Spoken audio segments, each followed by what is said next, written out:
Новата најзаразна ковид мутација Омикрон ни тропа наврата, а здравствените власти во Македонија како да пропаднаа в земја.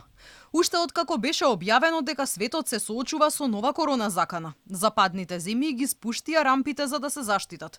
Кај нас ниту министерот за здравство, ниту комисијата за заразни болести не дадоа објаснување дали и какви мерки се планираат. Докторите пак се погласни. Велат, иако се уште компликациите од новиот сој се непознати, Македонија, како и светот, би требало да воведе некакви рестрикции. Не може ништо да се каже со сигурност кога е оваа варијанта нова за нас во науката.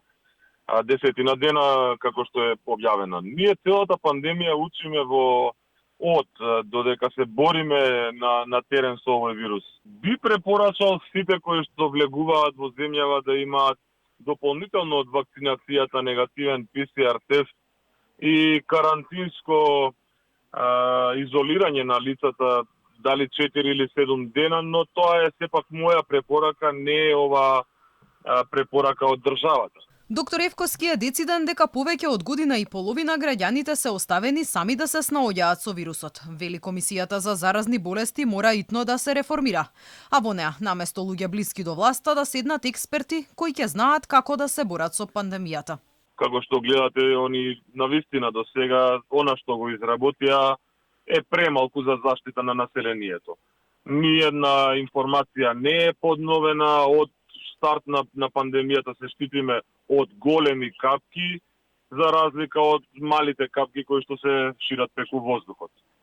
Така да, кој да дојде нов министер, верувам дека ќе има тешка задача оваа зима за да спречи нешто и да промени за брзо време. Дали треба да се промени комисијата, тоа одамна го кажавме дека таа комисија не ја дава својата полна сила, поради кои причини не знам, но во таа комисија немате лица кои што ја разбираат темата и лица кои што знаат што е заштита од вируси и борба во пандемија.